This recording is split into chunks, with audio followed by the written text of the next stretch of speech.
माझे नाव नैतिक सदानंद नरवाडे. मी जिल्हा परिषद शाळा कोराडा येथे इयत्ता 5वी शिकतो. मी तुम्हाला महात्मा ज्योतिबा फुले विषयी इंग्रजीत निबंध म्हणून दाखवणार आहे. चला सुरुवात करूया. Jyotiba Phule was a great social reformer from India. He was born in 1827 in Maharashtra. He worked hard to educate girls and help poor people.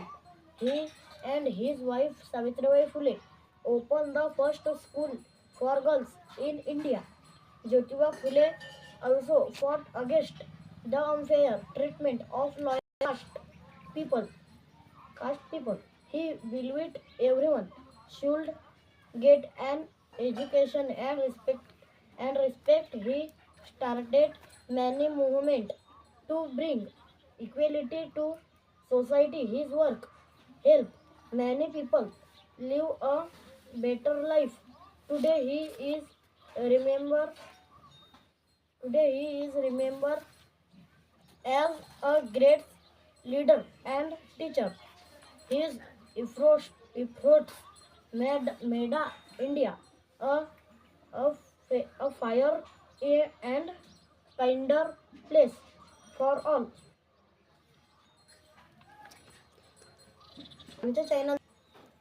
आमच्या चॅनलचे नाव आहे टीचिंग विथ अर्णव.